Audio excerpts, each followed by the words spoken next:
All right, give you a quick walk around. This turned out really nice. I mean, you see what I'm painting in, guys. Okay. I just hung plastic up. I put plastic on the floor. You can see I put enough clear on this truck. I was sticking to the floor and pulling the plastic up in places on the last coat. Okay. But look, not hardly any orange peel in it. It turned out really nice. So nice that I'm not going to wet sand it. I'm just going to compound it.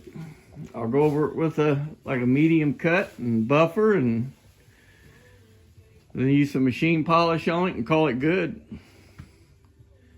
You know, the truck, this is the best this truck's ever looked.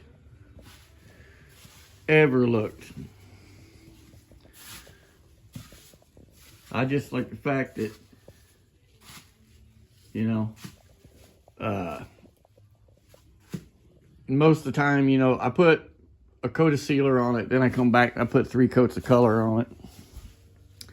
We had one spot on the back of the bed about the size of a silver dollar where the paint just kind of wrinkled. I don't know what caused it. I've had it happen before. Just a small spot, so we let it dry, the base dry. I went back and took 1000 grit and wet sanded and knocked it back smooth, wiped it all down. I come back, I based that spot real quick, and then I went down the bedside again and it all laid down. So I just, maybe I was sweating, maybe I got my elbow or something against it back there, I don't know. Okay,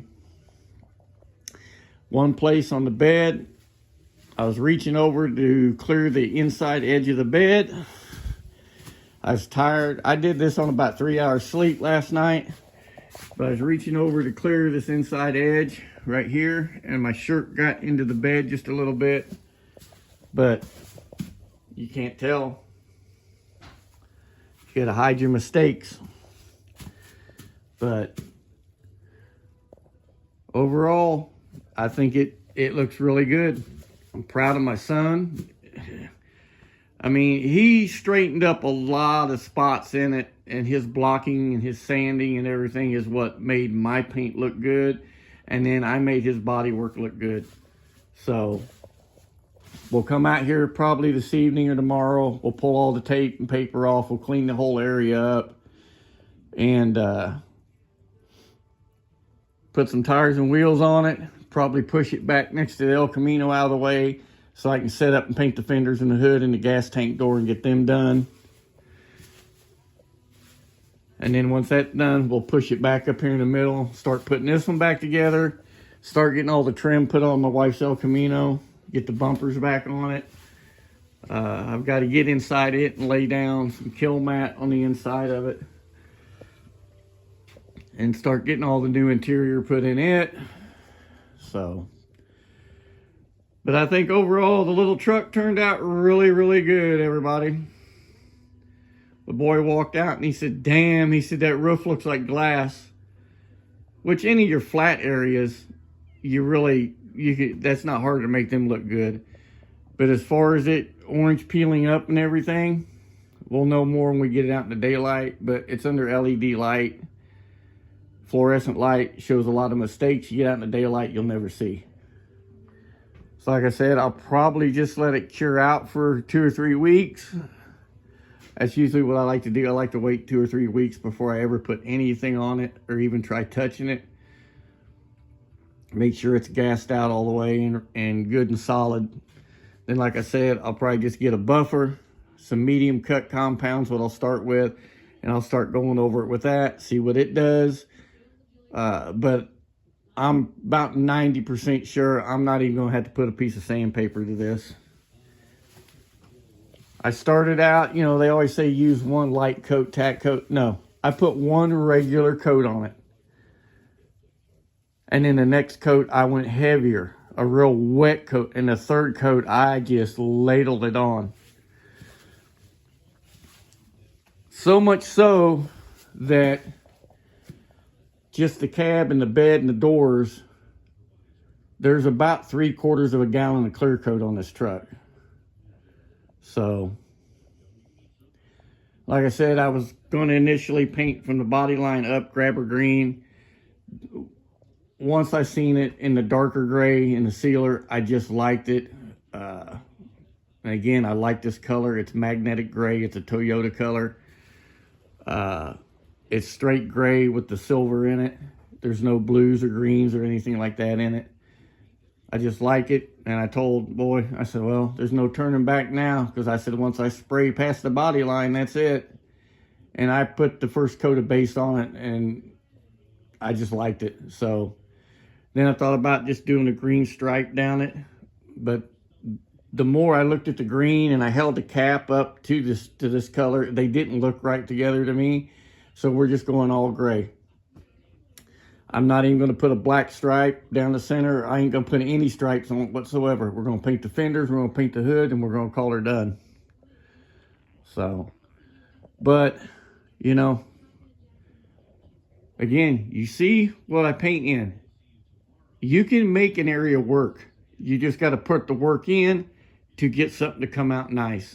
And it don't have to be perfect. If you get a little trash in it, most of the time you can wet sand it out and buff it and it looks good, but you've got to put in the work. So, and I said this before, I've sprayed so much of this Nason, the 465, the 498, then I know how far to push it before it starts sagging. And if you do get a little sag, it's not the end of the world. You can go back and straighten it up. So, but like I said, I think the little truck turned out really nice. The jams, I did 2 coats on the jams of clear. The outer body's got 3 heavy coats on it. Well, 1 medium coat for coverage, and then a real wet coat, and then a really wet coat. But this is the best this truck's ever looked. You know, my boy did really good blocking it out and trying to get all the little dinks and dents out. And we may have missed a few along the way, but so be it. You know, the thing is, my son and I did this together. And I wouldn't trade that for anything. You know, we worked together and made the truck look good. Is it picture perfect? No. And I can accept that. Okay? But something I do that I don't know, maybe it helps, maybe it don't help. When I sprayed the sealer on it, you should be able to go straight to base coat. Okay? Well, I went around it with a tack cloth really lightly to knock any dry dust or anything off of it. And I did that after I based it. I did the same thing once it dried for about 15 or 20 minutes. I went around with a tack cloth real light, not a lot of pressure, and did that. And then I cleared it. So I cut the tailgate insides first. Got 2 coats on it, a clear. Then I shut the tailgate and just went at it. And I'd start at the tailgate, come down this side, the jam, that inside of the door, push the door to, do the door, the rocker, half of the roof, come around here, get up on the step ladder, half the roof, the jam, the inside of the door, shut the doors as close as I get it, do the door, the rocker, and go down the bedside. The first pass, I started from the bottom and went up. The second pass, I started at the top, went to the bottom. And then the third pass, again from the bottom and went to the top. So, but I think the little truck turned out pretty damn good. Sprayed every bit of it, the same gun with a 1.3 fluid tip in it. Every bit of it. So, I'm happy. I'm very happy with it. I'd leave it just like this and go with it, to be honest. You know, only when you got to impress is yourself. Don't worry about impressing nobody else. Make yourself happy. Don't worry about making everybody else happy. You don't need their approval. Their input's always welcome, but you don't need nobody else's approval on anything you do. And this is living proof right here, everybody. Like I said, dirty, dusty, old-ass building. And look, And it's got a few little specks of trash. We'll take care of that when I run a buffer over it. If I have to wet sand some out, so be it. We can spot sand it and buff it. But damn, it looks good.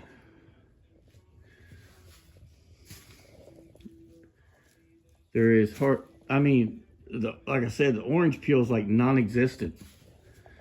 So,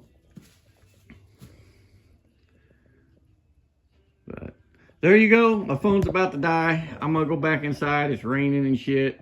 Just one of those kind of days. So that's why we knocked it out. We started on it about 6:30, and I had it done about 10 o'clock. So there you go, everybody. Stay safe. Above all, God bless. Later.